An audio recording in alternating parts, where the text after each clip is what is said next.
Hello and welcome to Fidelity Connect. I'm Pamela Ritchie. Investors' shift to investing globally is only growing. It is growing most notably at this point in the emerging markets, and particularly in China. According to a recent Outlook report from Fidelity International in London, the story for equities across the world has proper momentum behind it, though certain countries may be waxing and waning in terms of valuations. The push to invest outside of America chimes with calls that parts of the U.S. equity trade are getting a bit long in the tooth. With a view from the European heights to address this moment in markets, we're joined live from London by Fidelity Investment Director Tom Stevenson. Warm welcome to you, Tom. How are you? I'm very well, Pamela. Thanks very much for having me on again. Yes, delighted to have you here and to go through parts of this outlook and some of the prolific writing, actually, that you do. You're a journalist in your own right, and we've been reading some of these articles. So let's talk a little bit about this moment that you've been capturing. The melt-up scenario is something we've discussed. You've discussed it, certainly, in articles. What are we meant to do with that? Yeah, well, let's look at where we are. We've just literally come to the end of the third quarter, end of September, and I was looking at the data for various markets around the world over the last 3 months, and indeed over the first 9 months of 2025, and it's been a pretty extraordinary roller coaster. I mean, the last 3 months we've had extremely strong performance. You mentioned emerging markets there, China very strong. But in the UK, pretty strong markets, the US pretty strong. And then that builds on the first 6 months of the year, which, let's not forget, included a pretty severe market wobble around those trade tariffs in April. But despite that, add it all together, and we've got total returns of about 30% in Europe, about 20% in the UK, 15% in the US, Japan up by a similar amount, China up by a similar amount. Really, wherever you look across the world, the first 9 months of 2025 have been pretty strong. And we're building on 2 extremely strong years before that. 2023, 2024 were both good. You might have expected going into 2025 we'd have a slower year, maybe even a correction. There was a lot of concern at the beginning of the year about trade tariffs and other policies from the incoming Trump administration. It hasn't turned out that way. It's been another really strong market. And, I think that is starting to raise questions. Parallels are being drawn. Echoes of the 1999 dot-com bubble are really beginning to be discussed seriously. Where are we in that cycle? It feels to me like, if you draw that parallel, we're somewhere in the sort of 1998 to 1999 period at the end of a long bull market. But whether we're in 1998 or 1999 is a big question.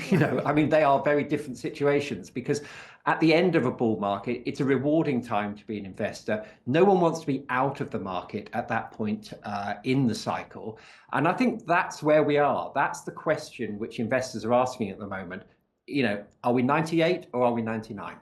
And this has a lot to do with the discussion of what's going on in the US with those particular stocks that we know of, and various related ones as well. But as you point out, the returns across the globe have been pretty extraordinary. Do we call it a melt up in other parts around the world, or are we just specifically talking about comparisons to certain types of bubbles? They're all a bit different, but in the US, is this a global story? Is it a contagion story? Yeah, so I think that's a really important question. It's a really good question, because the market is beginning to feel speculative in nature, but it's in quite a specific area. It's really, it grew out of the Magnificent Seven, the tech stock bubble. I think that was largely justified by strong earnings growth with those companies. What we're seeing now is it's broadening out. The speculative nature of the market is broadening out. So we're seeing, quite a lot of sort of non-profitable tech stocks are beginning to perform really well. And over the summer, we saw that in particular in the US. But I think your distinction between what's going on in the US and what's going on in the rest of the world is really important, because if you think about the valuation side of this, valuations in the US are high. They're not super high. They're actually not as high as they were 25 years ago. But if you roll that out to the rest of the world and you look at where markets like the UK and Europe and Japan and China sit within their 20-year range, they're sort of bang in the middle of their range. They're not actually, the markets are not too stretched outside the US. And I think that's a very important distinction because, when people talk about, are we rerunning the dot-com bubble? What they're really talking about is, are we rerunning a technology bubble? For Internet 1999, we're talking about artificial intelligence 2025. But it's really a US story. It's not really a global story. I think the growth in markets has spilled out to the rest of the world. But I think the overvaluation story, the excessive exuberance story, is not relevant to the rest of the world yet. Right. That's so interesting and so important, as you say, because it goes to where things can go from here. You've mentioned in one of your articles or in the report itself that actually a baton has been handed off in terms of taking a look at the rest of the world, specifically emerging markets. So we know a little bit the story of Europe. It's been actually extraordinary for a long, long time. Some people wonder if that may be just cooling off for a bit because it had its run. But EM, let's go there. We'll discuss more about China, but sort of the EM story, it's been gathering pace as well. Absolutely, and one of the reasons why emerging markets have done particularly well in the last 3 months has been to do with the fall in the value of the US dollar. Typically, a decline in the US dollar is good for emerging markets. It reduces the burden of dollar-denominated debts, which are still, a very significant proportion of debts held by emerging market countries are dollar-denominated. So a falling dollar helps on that.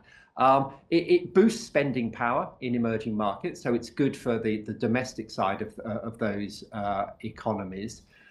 It helps commodity prices, which is another important export for many emerging markets, and it also reduces sort of imported inflation in emerging markets. So for 3 or 4 pretty important reasons, a falling dollar tends to be equated with outperformance of emerging markets. And certainly in the third quarter of this year, we've seen that. We've had the US dollar has depreciated by something like 10% against a basket of international currencies, and that's a pretty significant change, and it's been a real boost for emerging markets. And that's on top of all the other sort of positives in terms of policy stimulus and improving or at least a stabilizing property market in China. So it's a combination of factors all at the same time.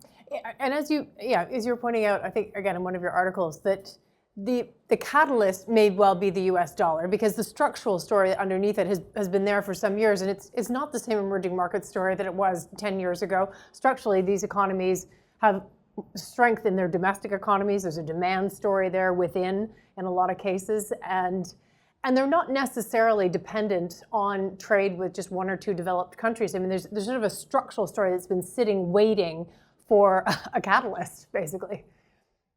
Yeah, I mean, it is a structural story. I mean, if you roll back 30 years and you look at the exports from emerging markets, they were 75% to the US and maybe 25% to other emerging markets. If you look at it now, the two have really converged, and it's a kind of 50-50 story now. So that's a very significant difference. And then in terms of policy actions by countries, they were very quick to see the threat of inflation as we came out of COVID. So interest rates were hiked much more quickly in the emerging world than they were in the developed world. And as a consequence, the emerging world is in a position where it can cut interest rates quite substantially. So real interest rates are still pretty high in the emerging world. Inflation is not such a problem. The debts in the emerging world, the public sector debts, government debts, are nothing like as high in the emerging world as they used to be. The balance of payments is much better in the emerging world than it was 10, 15 years ago. So, for a combination of reasons, I think that emerging markets find themselves in a better position. Hello, investors. We'll be back to the show in just a moment. I wanted to share that here at Fidelity, we value your opinion.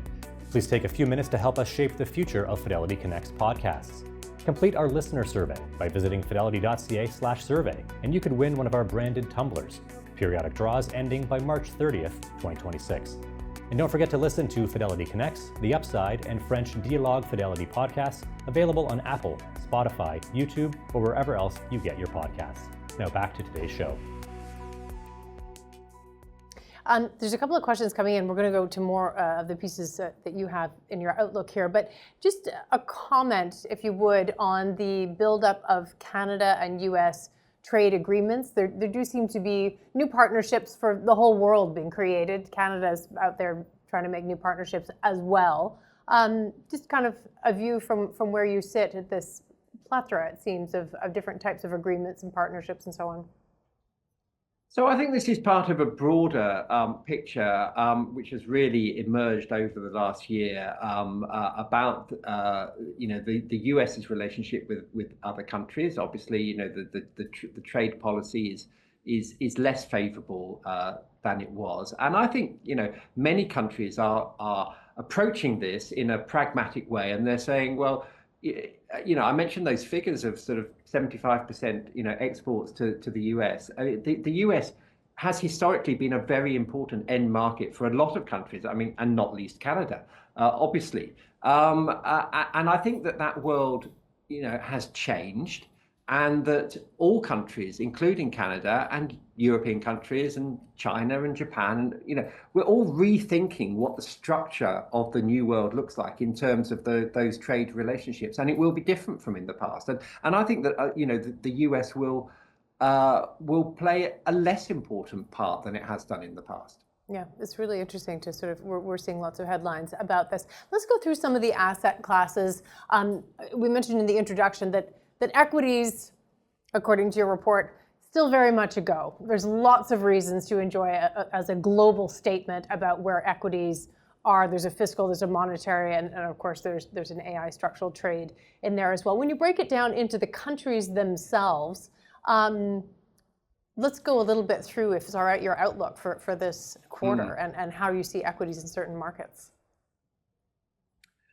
So I think there's certainly a valuation argument for a lot of countries at the moment. I mean, I think particularly let's focus on the UK, for example. I mean, the UK market, the UK economy is not in a great place at the moment. The GDP growth has been up and down. The government's fiscal position is not great. We've got a very important budget coming up in November, in about a couple of months' time, just under a couple of months' time. And frankly, you wouldn't want to be the Chancellor of the Exchequer trying to balance the books at the moment. So the UK economy is not in great shape, but the stock market really reflects that. The valuations in the UK are extremely attractive. They're probably more attractive in the UK than in any other major market around the world. So I think there's a valuation argument in some countries. Then if you go somewhere like Japan, for example, that's not really a valuation argument, because the Japanese stock market has actually done very well. I mean, if you roll back since those Abe reforms in 2012, which really marked the bottom for the Japanese stock market, it's really had a strong run. So valuations are no longer as attractive. But if you look at everything else that's going on in Japan, if you look at the governance reforms, for example, they started a decade or so ago. They are still ongoing, and companies are really treating their shareholders in a very different way. winding down cross shareholdings, thinking about return on capital, buying back shares, using their balance sheets more effectively. The reforms, the governance reforms in Japan are very, very influential. Then you look at the inflation picture in Japan, years and decades of deflation. That's really sorted itself out now. Japan has a very healthy rate of inflation, wages and salaries growing at a useful pace, and that's boosting consumption and consumer confidence. So Japan is in a very different place, and of course we've just bringing it right up to date. Yeah. The changes over the weekend with the potentially the first female prime minister of Japan. Interestingly, I mean that's a big deal, having a female prime minister of Japan, but it's not what the markets are focused on. What the markets are focused on actually is the fiscal stimulus, which is likely to follow, the lower interest rates, which are likely to follow, the weaker yen. It all sounds very familiar. It all sounds like a mirror image of what's happening in the US. Actually. So I think there are long-term structural reasons to like Japan, and then now I think there are short-term reasons as well. When we take a look, I mentioned sort of a little bit off the cuff, but I'd love a little bit more. A bit more detail on Europe. So Europe was absolutely out of the gates at the beginning of the year, and it caught the April downturn and sort of fleeing from U.S. assets. That also got reversed. But it was an extraordinary year for European share prices for some time. Did it get overdone, I guess, is the question. There's a lot of promise of fiscal spending. It will happen probably, but maybe the valuations got a bit over their skis, would you say?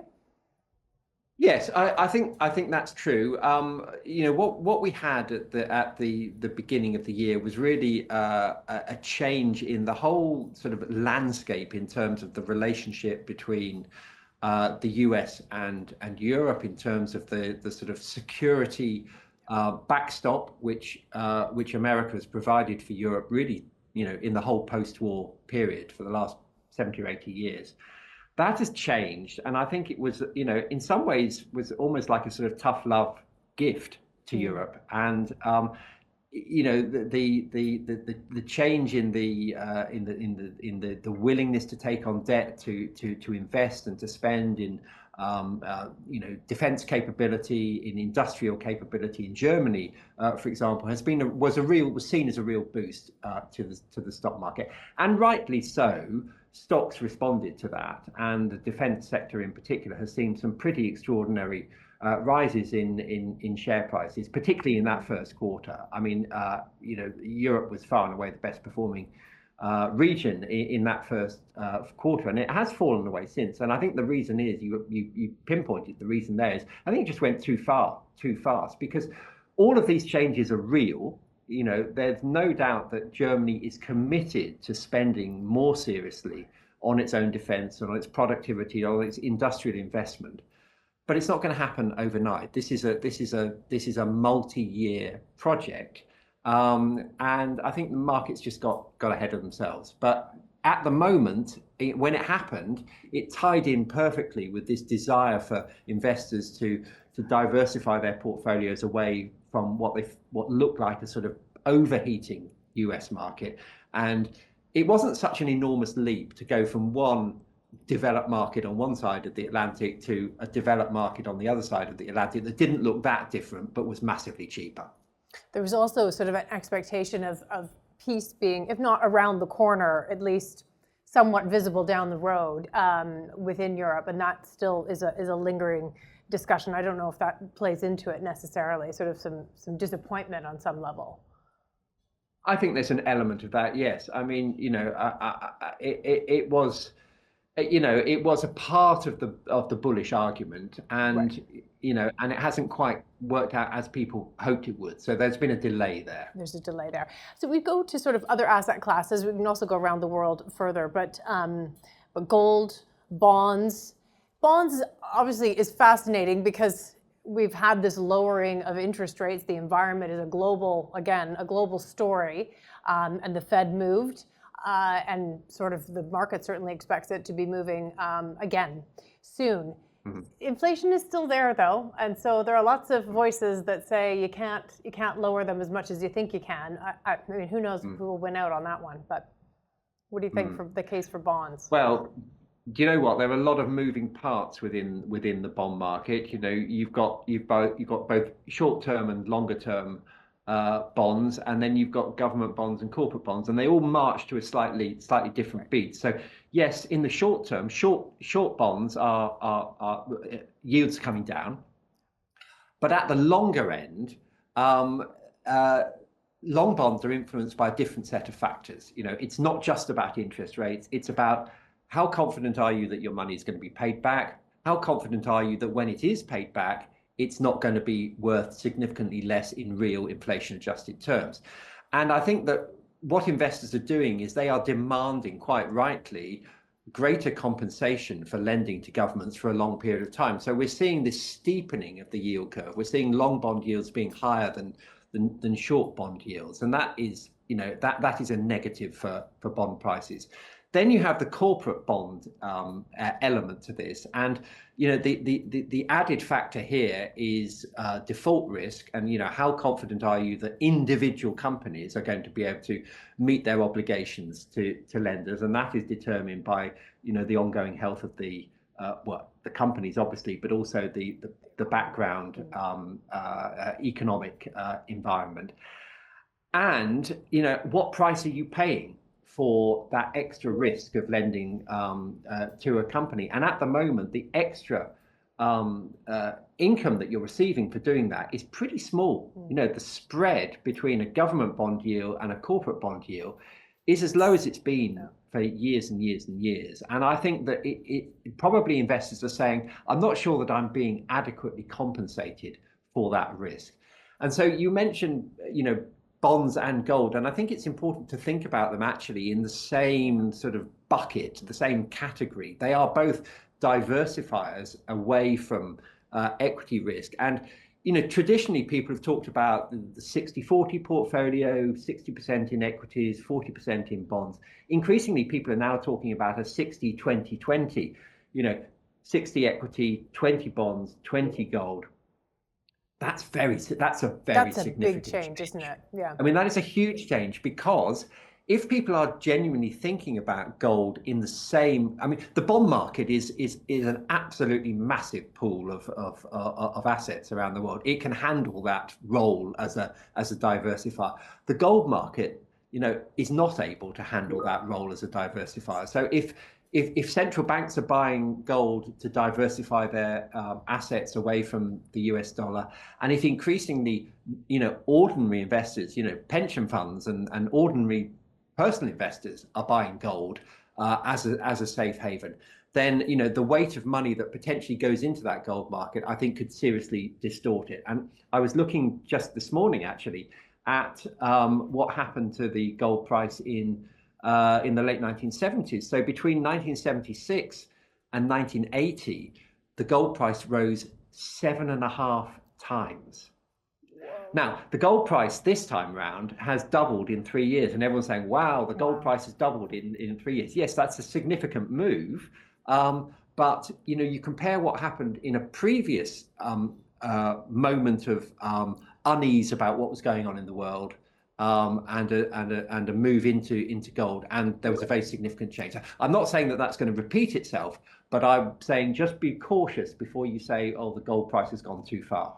I mean, so there could be further room to run, essentially. I mean, it could have a lot more room to run. It is certainly increasingly spoken of as a safe haven, which it's always been. But as you say, next to bonds, it seems to be catching those investors.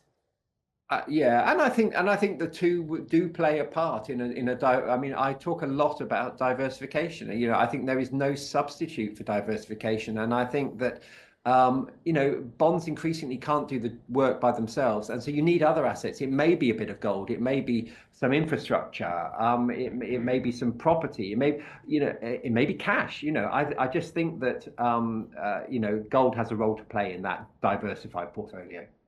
In terms of the geopolitics, which the markets have tuned out to a very large degree, is there anything that you particularly watch worry about? I mean, there are lots of things to worry about in the world. There always are, and there seem to be a lot more today. In terms of an event rocking markets, I mean, we've got OPEC plus trying to boost capacity. We don't really know what that's going to do exactly, but there are geopolitical risks all over the place. That said, deals power on. Is there anything in particular that you watch? Well, I mean, I watch all of these things as we all do. You mentioned the oil price there, and the oil price is extremely weak at the moment. And then some of the announcements in the last over the weekend about production, maybe changing that. But the oil price. It's less of a driver than it was. We've mentioned the 1970s now. The oil price, of course, plainly was a key driver then. Stock market investors at the moment just seem to be viewing the glass as completely half full. And, by definition, what comes out of left field to unsettle this bull market is unpredictable. The things that we know about, the wars in various parts of the world, the threats to stability in the Far East, all of these things, we kind of know about them, and so the markets, in a sense, would have priced that in. I guess, it seems it's almost a silly thing to say, but the thing that unnerves this market will be something that we don't know about currently. Right. Yeah, and therefore the diversification story as sort of a message. I wonder if we just go a little bit more to investing for a melt-up. It's sort of the way we started the conversation here. You had one great little piece in your article, of a very good article. It said, any fool can know. It's sort of this, market goes up, market goes down. Sure, that's we all know that. It's more what to do in it. And I think you're mentioning the diversification piece, but any just sort of final thoughts on that as we're watching this unfold? It's just remarkable. Yes, I mean, just coming back to what I said earlier about no one wants to be out of the market in this final push, if that's what it is. Now, I'm not saying that we are in the final push, but this 3-year bull market that we've enjoyed since October 2022 sits within a longer term bull market. It's been going for 16 years now. Now, bull markets have gone on longer. We had 2 very long bull markets in the post-war period in the 50s and 60s and in the 80s and 90s, which went on for 18, 19 years. So I think that there is scope for this bull market to continue. But as a bull market matures, it's really important that you as an investor become more cautious, more sensible, more prudent, more diversified, and you put in protections, and that might mean that you hold more cash than you held before. You don't want to be out of the market, because trying to time the tops and the bottoms of the market, as we know, is impossible. No one's going to do it effectively. So you want to remain invested, especially if you are investing on a longer term timescale. But you can't do it without half an eye on where we are in terms of valuations and the market cycle. And clearly, this bull market is maturing, and I personally want to be a little more cautious, a little more prudent at this stage in the cycle. Okay, Tom Stevenson, it's always wonderful to get your perspective and to take us around the world a little bit in terms of asset classes, but also countries and the EM and China discussion. We look forward to updating that soon. Have a good day. Thanks very much, Pamela. Thanks for watching or listening to the Fidelity Connects podcast. Now, if you haven't done so already, please subscribe to Fidelity Connects on your podcast platform of choice. And if you like what you're hearing, please leave a review or a 5-star rating. Fidelity mutual funds and ETFs are available by working with a financial advisor or through an online brokerage account. Visit fidelity.ca/howtobuy for more information. While on fidelity.ca, you can also find more information on future live webcasts. And don't forget to follow Fidelity Canada on YouTube, LinkedIn, and Instagram. We'll end today's show with a short disclaimer. The views and opinions expressed on this podcast are those of the participants and do not necessarily reflect those of Fidelity Investments Canada ULC or its affiliates. This podcast is for informational purposes only and should not be construed as investment, tax, or legal advice. It is not an offer to sell or buy, or an endorsement, recommendation, or sponsorship of any entity or securities cited. Read a fund's prospectus before investing. Funds are not guaranteed. Their values change frequently and past performance may not be repeated. Fees, expenses, and commissions are all associated with fund investments. Thanks again. We'll see you next time.